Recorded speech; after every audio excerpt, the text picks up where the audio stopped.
BJP నేతల తీరుపై RSS గుర్రుగా ఉంది. ప్రధాని మోడీని గాడ్స్ గిఫ్ట్ అని కేంద్ర మంత్రి వెంకయ్య నాయుడు ఇటీవల పొగడ్డంపై ఆగ్రహం వ్యక్తం చేసింది. వ్యక్తి పూజ తగదని హితవు పలికింది. అంతేకాదు బీజేపీ అగ్రనేతలకు ఆర్ఎస్ఎస్ వార్నింగ్ కూడా ఇచ్చినట్లు సమాచారం. 5 రాష్ట్రాల ఎన్నికలు జరగనున్న తరుణంలో ఇలాంటి చర్యలకు పాల్పడితే అసలుకే మోసం వస్తుందని హెచ్చరించింది. మోడీ హయాంలో వ్యక్తి పూజ పెరగడం వల్లే ఆర్ఎస్ఎస్ వార్నింగ్ ఇచ్చిందా, లేదంటే మోడీ చరిష్మా తగ్గుతోందని భావించడం వల్లే అలా హెచ్చరించిందా?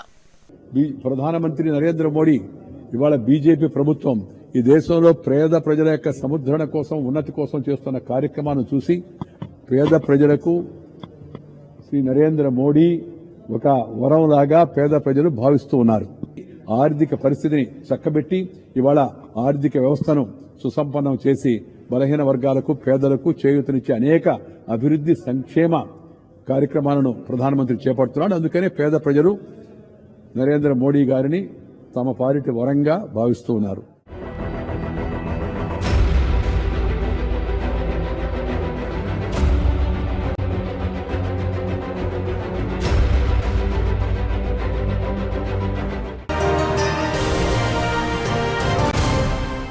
ఆర్ఎస్ఎస్ భారతీయ జనతా పార్టీ నాయకులకు చాలా మంచి సలహా ఇచ్చింది.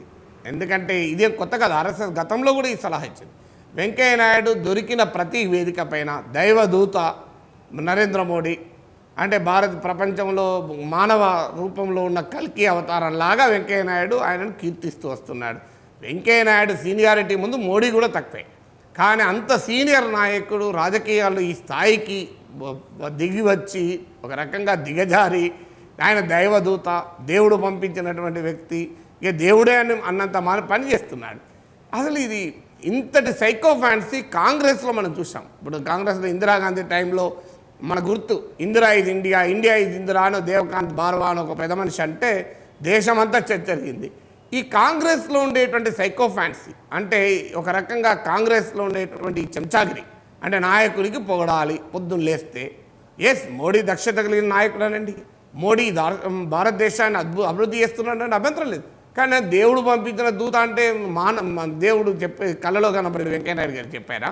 అంటే దేవదూత అంటే ఎవరు అంటే నువ్వు ఇక్కడ భూలోకం పైన కలియుగంలో అవతార పురుషుడు ఆయన.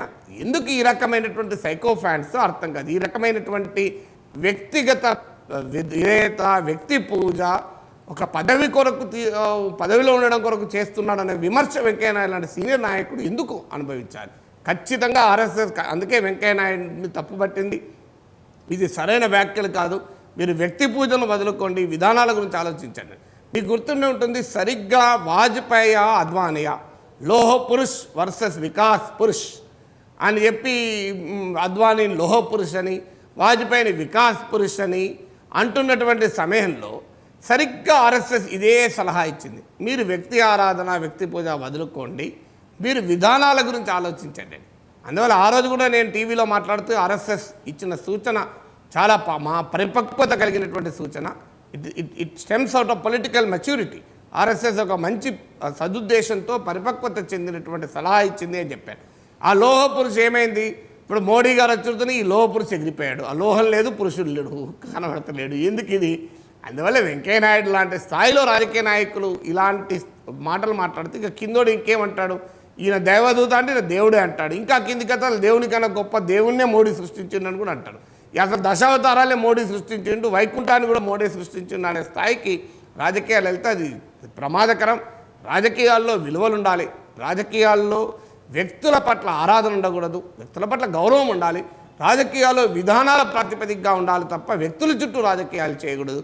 ఆ కాంగ్రెస్ సంస్కృతి బీజేపీ కూడా అంటడం భారత రాజకీయ వ్యవస్థకు పట్టిన దౌర్బల్యం అది.